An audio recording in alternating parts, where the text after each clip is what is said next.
Okay, you're going to think I'm the worst person in the world. And honestly, maybe I am. God, I probably am, but you just have to understand what it was like before you judge me. You've met Aloan, you know how she is. She doesn't just write stories, she sort of breathes them out. It's effortless for her, like her blood is made of ink and her bones are made of narrative structure. I've seen her notebooks, they're filled with this flowing, perfect script, not a word crossed out. Mine look like a spider had a seizure. She'd say things like, and then the character just told me what she wanted, and I'd just smile and nod while screaming internally because my characters never told me a damn thing. They just sat there on the page, limp and stupid. She's the entire reason I got into the circle in the first place. Yeah, that's what they call the writing group, I know, super pretentious, right? But it's a big deal. The guy who runs it, Dorian Vance, is a legit critic. Like his reviews in the quarterlies can actually make or break a debut author. Getting a nod from him, it's everything. And Aloan, she didn't just suggest I apply, she practically dragged me there. She read my drafts, all 10 of them, told me where my pacing was crap in the nicest way possible, and convinced me I wasn't a total imposter. She was my biggest fan, my only fan probably, but being in that room, God, it's so intense.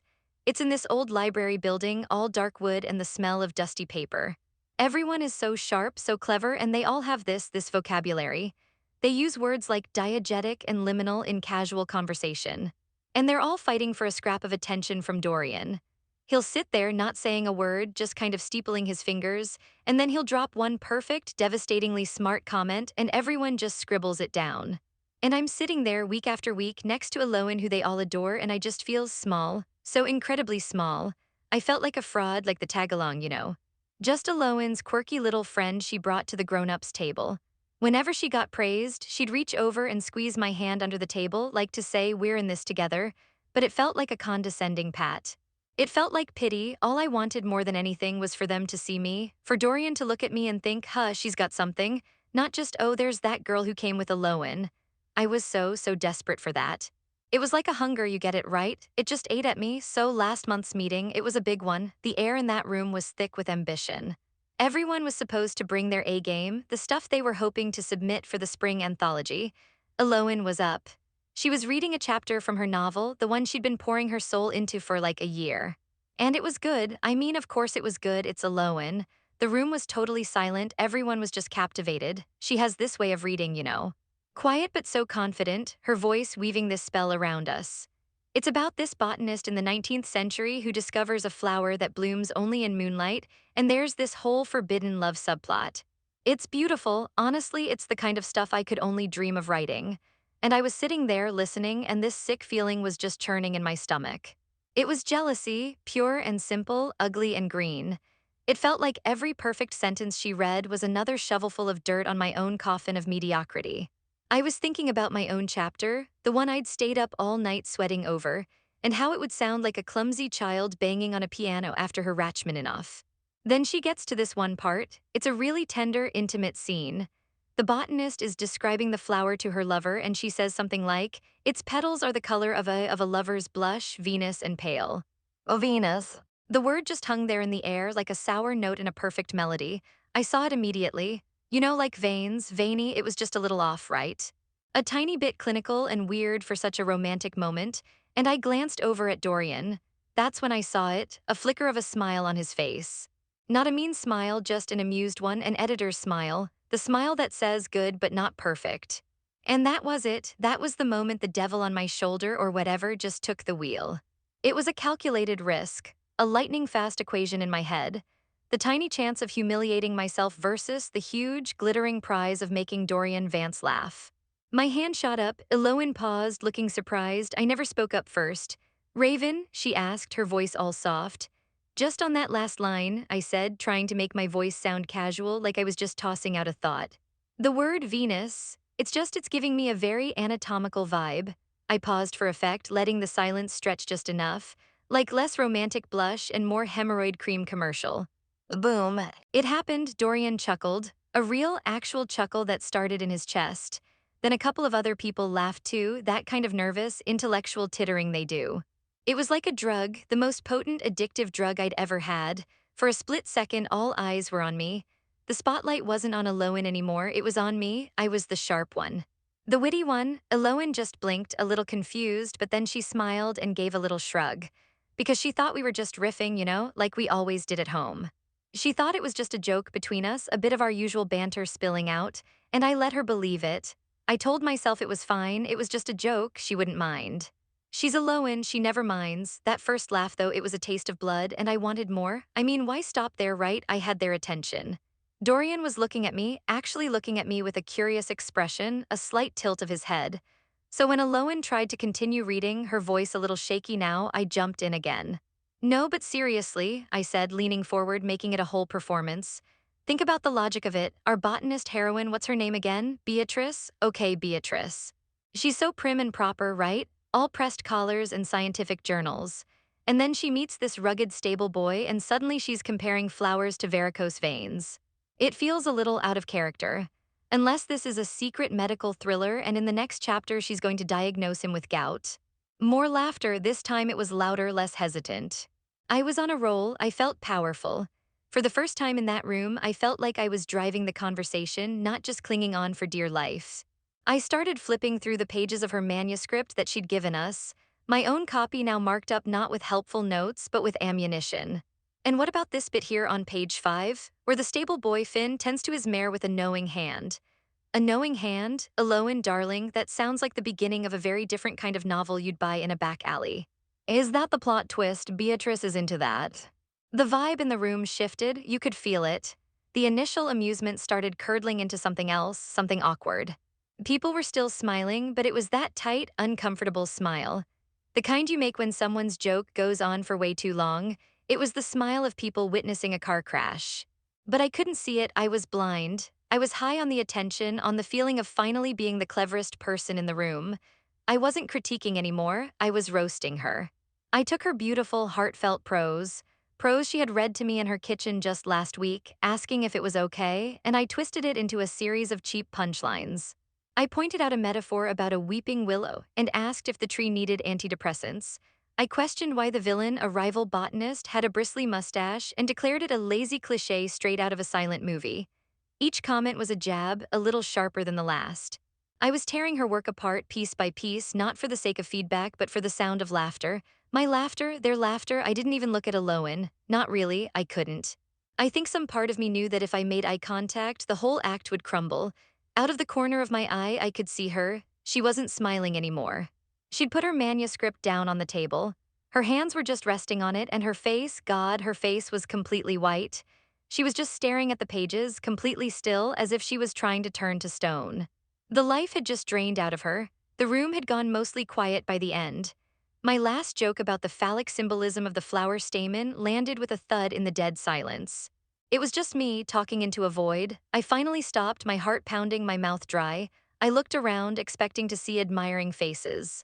Instead, people were pointedly looking down at their own notes, or at the ceiling, anywhere but at me or Aloan. The show was over, and I had this sudden, horrifying feeling that I wasn't the star of the show. I was the train wreck everyone was too embarrassed to look at. The silence was deafening, and it was all my fault. When Dorian finally cleared his throat and said, "Thank you, Raven, for that exhaustive analysis," the meeting mercifully ended. People started packing up their things with this weird, frantic energy, like they couldn't get out of there fast enough. No one was making eye contact with me. I tried to catch Isla's eye, she's usually pretty friendly, but she just gave me this tight little frown and turned away. I went over to Aloan. My brain was finally catching up with my mouth, and this cold dread was starting to seep into my bones. "Hey," I said, trying for a light, breezy tone. That was fun, right? Just shaking things up a bit. I even managed a laugh. It sounded horrible even to me, brittle and fake. "You know I'm just kidding, right? Your story is amazing." She didn't look up. She was just methodically placing her manuscript into her leather satchel, her movements slow and deliberate. She smoothed the cover, zipped it up, and only then did she finally lift her head and look at me. And her eyes, God, I'll never forget that look. There was no anger, no tears, nothing, it was just empty, like she was looking straight through me at the wall behind, like I wasn't even there. She didn't say a single word. She just picked up her bag, turned, and walked out of the room. The next morning, I woke up and the first thing I noticed was the silence on my phone. Usually there'd be a dozen messages from Aloan, memes, article links, random thoughts, nothing. I checked the Circle's group chat to see if I'd missed anything. I couldn't find it. I searched for it and then it hit me. I hadn't just missed anything, I was gone, they'd removed me. Panic set in, real ice in the veins panic. I sent Aloan a text. Hey, what's going on? Can't find the group chat. Did I do something wrong? Read receipt, no reply. I sent another. Aloan, please talk to me. It was a stupid joke. I'm so sorry. Read, no reply. I called her. It went straight to voicemail. Finally, in a fit of desperation, I called Isla. She picked up on the fourth ring and her voice was so hesitant. Hello. Isla, it's Raven. What the hell is going on? Why was I kicked out? There was this long, awful silence on the other end. I could hear her breathing. Look, Raven, she started, and I could tell she did not want to be having this conversation. It was really bad yesterday. And it was a roast. People roast each other all the time, I said, my voice getting shrill. Not like that, she said quietly. After you left, Dorian said something. He said there's a difference between sharp critique and cruel spectacle. Sacrificing a friend for a punchline is just ugly. And everyone agreed. I felt like I'd been punched in the guts. But I still had to ask, and Aloan, what did she say? Is she furious? Another pause, Isla sighed. She didn't say much, she was really quiet, but on our way out I asked her if she was okay. And all she said was, I handed her a sword, Isla. I thought she'd have my back, I didn't think she'd stick it in. Months went by, months of silence, I tried everything. I sent apology emails, I left voicemails, I even dropped a letter at her apartment, a rambling, pathetic thing full of excuses and pleas. Nothing. It was like I had ceased to exist. My life, which had been so intertwined with hers, suddenly had this giant, gaping hole in it. Every time I sat down to write, I'd hear my own mocking voice in my head, tearing it all down. The irony wasn't lost on me. Then, about a week ago, I saw a poster in the window of a bookstore downtown, the annual New Voices showcase. And there it was, right under the headline, her name, Aloan Finch as a special guest reader. My heart just stopped. It was the kind of event we used to dream about going to, let alone being in. It was an event I couldn't miss. I don't know what I was thinking, honestly, that I could just show up, that seeing me would magically fix everything. It was stupid, it was desperate. I went. I stood at the back of the crowded room, half hidden behind a bookshelf, and then she walked onto the little stage. She looked incredible. She was wearing this simple black dress, and she just radiated this quiet, unshakable confidence. She wasn't the girl who sat next to me in the workshop anymore. She was an author. When she started to read, the whole room fell silent. It was a new story, one I'd never heard. It was sharp and funny and heartbreaking, and a million times better than the chapter I had torn apart. It was perfect. And as I stood there listening, this wave of shame, so powerful it almost buckled my knees, washed over me.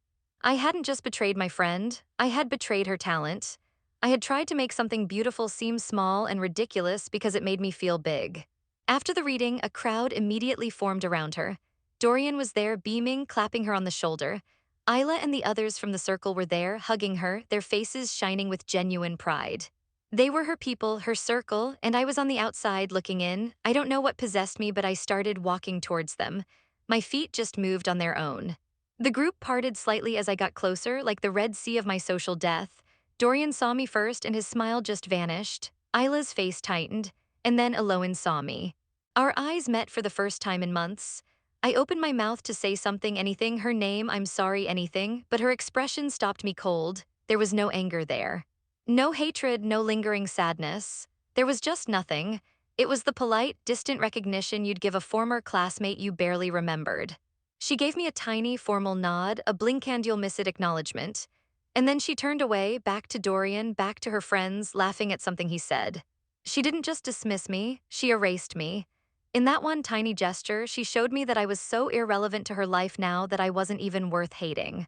I was just a stranger at the back of the room. I'm home now. The program from the reading is still crumpled in my hand. It's funny, right? I got what I wanted. I made a big impression at the circle. They'll all remember me, just not for being clever. How did it get to this? I keep asking myself that over and over. I just wanted them to think I was smart. I just wanted to belong, that's all. It started with one stupid, cheap joke. How does one joke metastasize into this? This total, complete ruin? I keep replaying that afternoon in my head, the sound of that first laugh. It felt so good, like a warm light turning on inside me. And I just kept chasing that feeling, even when it turned ugly, even when it burned everything down. It's a mess, a confused, tangled mess of regret and shame. There's this constant, high-pitched scream somewhere in the back of my mind, and I have no idea how to make it stop. What would you even do? How do you fix something you didn't just break, but completely shattered?